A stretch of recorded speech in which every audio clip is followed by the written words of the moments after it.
மும்பையில் ரொம்ப ரொம்ப வறுமை நிலையில் இருக்கார் விஜய் சேதுபதி. உடம்பு சரியில்லாத அம்மாவுக்கு ட்ரீட்மெண்ட் பார்க்கறதுக்கு கூட காசு இல்லாமல் கஷ்டப்படுறாரு. இறந்து போன அப்பாவோட கார்ப்பரேஷன் வேலை தனக்கு வரும் அப்படின்னு நினைக்கிறாரு. அந்த வேலையை வாங்குறதுக்கும் இவருக்கு பணம் தேவைப்படுது. எதிர் வீட்டில் இருக்க கதாநாயகி அதித்தி ராவை லவ் பண்ணுறாரு. அந்த காதல் நிலைக்கிறதுக்கும் இவருக்கு பணம் தேவைப்படுது. இப்படி வாழ்க்கையில் பணம் இல்லாமல் படாத பாடுபட்டு இருக்காரு விஜய் சேதுபதி.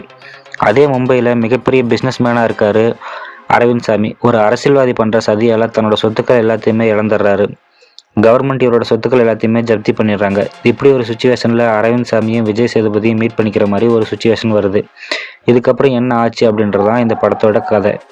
இன்னைக்கு இருக்க சுச்சுவேஷனில் பணத்துக்கு தான் மதிப்பு, பணம் இல்லைன்னா இங்கே எதுவுமே இல்லை அப்படின்ற விஷயத்த வசனமே இல்லாத படம் மூலிமா கொடுக்க முயற்சி பண்ணியிருக்காரு இயக்குனர் கிஷோர் பாண்டுரங் பல்கர். பணத்துக்குன்னு தனியாக லாங்குவேஜ் எதுவும் தேவையில்லை, ஏன்னா பணமே ஒரு இன்டர்நேஷ்னல் லாங்குவேஜ் தான். வசனமே இல்லாத படத்துக்கு நடிப்பு ரொம்ப ரொம்ப முக்கியம். இந்த படத்துக்கு நடிகர்களோட தேர்வு எல்லாமே சரியாக அமைஞ்சிருக்கு. விஜய் சேதுபதி, அரவிந்த் சாமி, அதித்தி ராவ், திருடனா வர்ற சித்தார்த் ஜாதவ் அப்படின்னு நடிச்சிருக்க எல்லாருமே நல்ல நடிப்பை கொடுத்துருக்காங்க.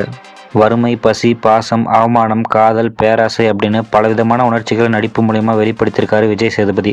அதித்தி ராவ் கிட்ட ஏமாற்றத்தோட கை கொடுக்குற சீனு, அறிவாளை காட்டி சைக்கிளை பிடுங்குற இடம், சீட்டாட்டத்தில் ஜெயிச்சுட்டு சேருக்கு பின்னாடி நின்று டான்ஸ் ஆடுற இடம் அப்படின்னு பல இடங்களில் நடிப்பில் நல்லாவே ஸ்கோர் பண்ணியிருக்காரு. ஒரு பெரிய பணக்காரனோட பந்தா, கெத்து, லக்ஸரினஸ் அப்படின்னு பணக்கார மேனரிசத்தை அப்படியே கொண்டு வந்திருக்காரு அரவிந்த் சாமி. அதே சமயம் பெரிய இழப்புக்கு அப்புறமா எல்லாத்தையும் இழந்துட்டு உடஞ்சி அழுகிற சீன்லையும் நம்மள உருக வச்சிடுறாரு. அதித்தி ராவும் நல்லா நடிச்சிருக்காங்க. ஆனால் காதல் காட்சிகளுக்கு மட்டுமே அவங்க பயன்படுத்தப்பட்டிருக்காங்க. விஜய் சேதுபதியை நேர்மை பாதையை நோக்கி திருப்புற இடத்துல மட்டும் கவனிக்க வைக்கிறாங்க. சின்ன சின்ன குறுகலான வீடுகள், நைட் ரோட்ஸு, சிட்டியோட பரபரப்பு அப்படின்னு கேமராமேன் கரண் பி ராவத்தும் எடிட்டர் அஷிஷும் அவங்களோட வேலையை கரெக்டாக பண்ணி கொடுத்துருக்காங்க. ஒரு பாட்டை தவிர மற்ற எல்லா பாட்டுமே ஸ்கிப் பண்ணுற லெவலில் தான் இருக்குது. ஆனால் கிளைமேக்ஸில் லாஸ்ட்டு 20 மினிட்ஸ் ஏஆர் ரகுமானோட மியூசிக் ஆசம். தீப்பிடிச்சி எறிகிற பில்டிங்கு, எலி, நொறுங்கி கிடக்கிற கண்ணாடி ஜன்னல் அப்படின்னு ஒரு சில இடங்களில் மட்டுமே கிராஃபிக்ஸ் பயன்படுத்தப்பட்டிருந்தாலும் அது எல்லாமே லோ குவாலிட்டியாக தான் இருக்குது.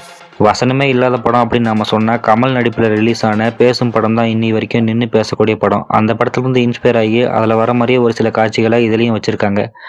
ஆனால் அந்த படத்தில் கேரக்டர்ஸ் பேசிக்கிறதுக்கான சரியான சுச்சுவேஷன் அமையாது. அதனால் அவங்க பேசிக்க மாட்டாங்க. அதுக்கான காரணங்கள் எல்லாமே இயல்பாக இருக்கும். ஆனால் அது இந்த படத்தில் மிஸ்ஸிங். லிரிக்ஸோட பாட்டு போட்டதுக்கப்புறமா வசனமே இல்லாத படம் அப்படின்னு இவங்க சொல்கிறது ஆடியன்ஸு தியேட்டருக்கு இழுக்கிறதுக்கான ஒரு முயற்சியாக தான் தெரியுது.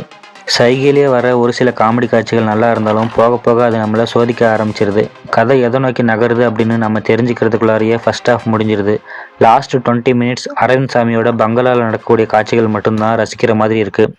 இன்ட்ரெஸ்டிங்கான கதை கருதான், ஆனால் அதை ப்ரெசென்ட் பண்ண விதம் தான் நமக்கு இன்ட்ரெஸ்ட் இல்லாமல் இருக்குது. படத்தை பார்க்கணும் அப்படின்னு நினைக்கிறவங்க தாராளமாக தியேட்டரில் போய் பார்க்கலாம். படத்தில் சொல்கிற மாதிரி பணம் தான் உங்களுக்கும் பிரச்சனையாக இருந்தால் நீங்கள் பணத்தை மிச்சப்படுத்துறது தான் நல்லது.